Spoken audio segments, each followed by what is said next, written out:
Ladies and gentlemen, the very word secrecy is repugnant in a free and open society, and we are, as a people, inherently and historically opposed to secret societies, to secret oaths, and to secret proceedings. For we are opposed around the world by a monolithic and ruthless conspiracy that relies primarily on covert means for expanding its sphere of influence, on infiltration instead of invasion, on subversion instead of elections, on intimidation instead of free choice. It is a system which has conscripted vast human and material resources into the building of a tightly knit, highly efficient machine that combines military, diplomatic, intelligence, economic, scientific, and political operations. Its preparations are concealed, not published. Its mistakes are buried, not headlined. Its dissenters are silenced, not praised. No expenditure is questioned, no secret is revealed. That is why the Athenian lawmaker Solon decreed it a crime for any citizen to shrink from controversy. I am asking your help in the tremendous task of informing and alerting the American people, confident that with your help, man will be what he was born to be, free and independent.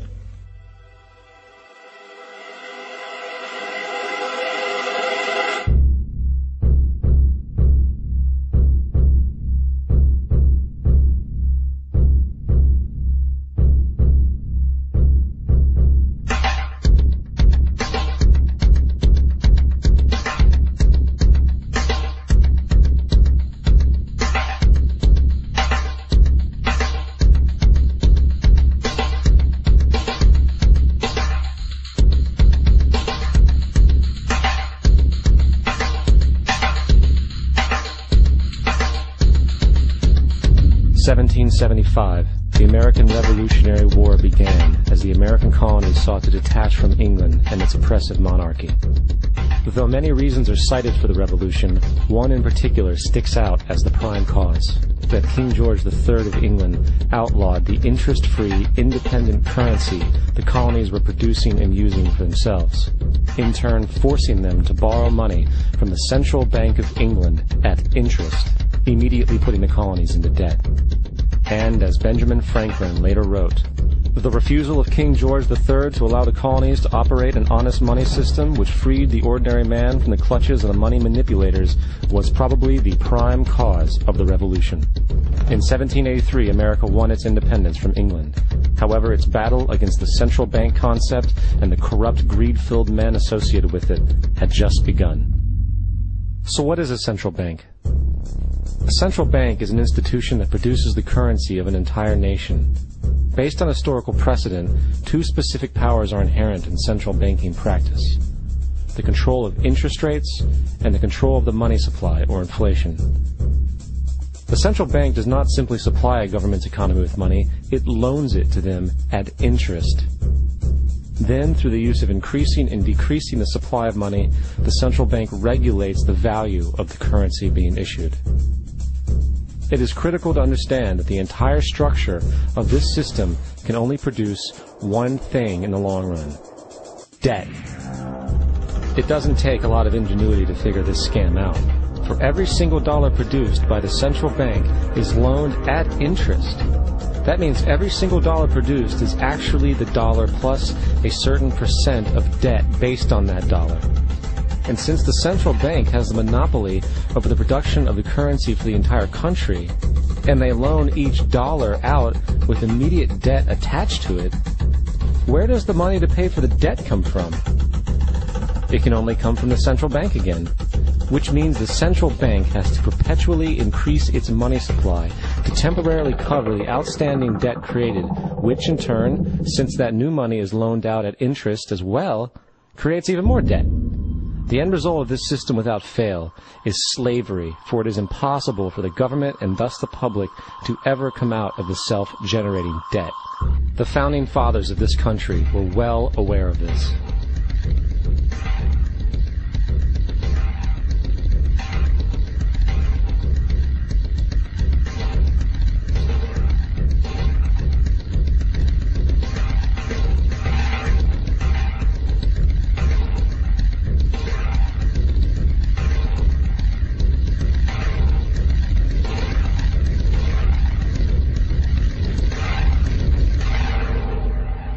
By the early 20th century, the U.S. had already implemented and removed a few central banking systems, which were swindled into place by ruthless banking interests.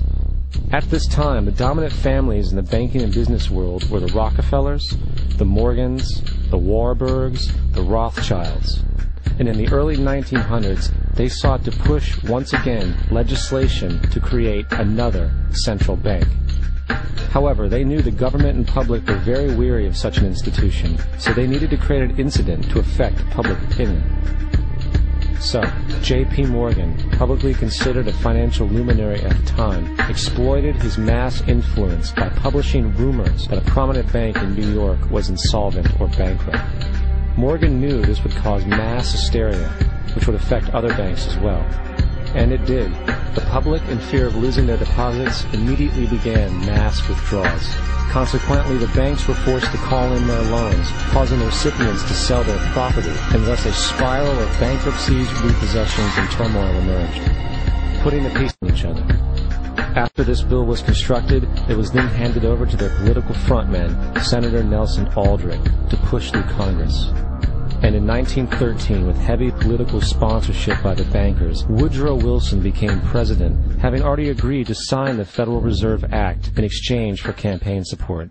And 2 days before Christmas, when most of Congress was at home with their families, the Federal Reserve Act was voted in, and Wilson in turn made it law. Years later, Woodrow Wilson wrote, in regret,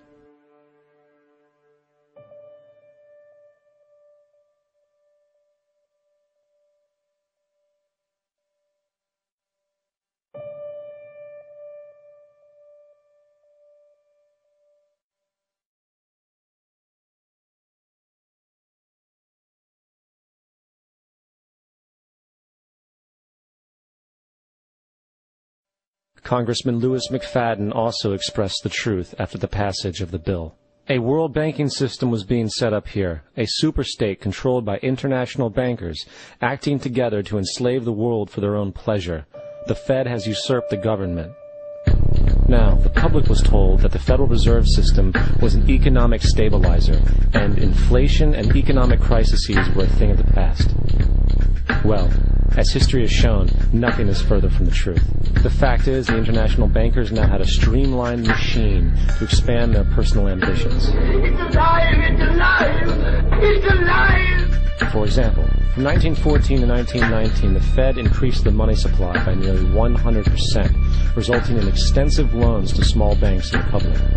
Then, in 1920, the Fed called in mass percentages of the outstanding money supply, thus resulting in the supporting banks having to call in huge numbers of loans, and, just like 1907, bank runs, bankruptcy, and collapse occurred.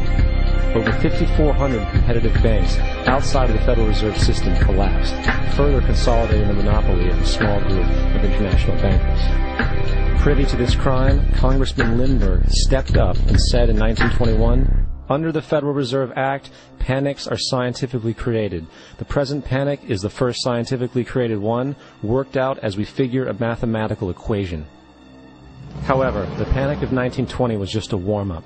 From 1921 to 1929, the Fed again increased the money supply, resulting once again in extensive loans to the public and banks. There was also a fairly new type of loan called a margin loan in the stock market. Very simply, the margin loan allowed an investor to put down only 10% of a stock's price, with the other 90% being loaned through the broker. In other words, a person could own $1,000 worth of stock with only $100 down. This method was very popular in the roaring 1920s, as everyone seemed to be making money in the market. However, there was a catch to this loan. It could be called in at any time and had to be paid within 24 hours. This is termed a margin call, and the typical result of a margin call is the selling of the stock purchased with the loan. So, a few months before October in 1929, then triggered mass bank runs for the same reason, in turn collapsing over 16,000 banks, enabling the conspiring international bankers to not only buy up rival banks at a discount, but to also buy up whole corporations at pennies on the dollar. It was the greatest robbery in American history.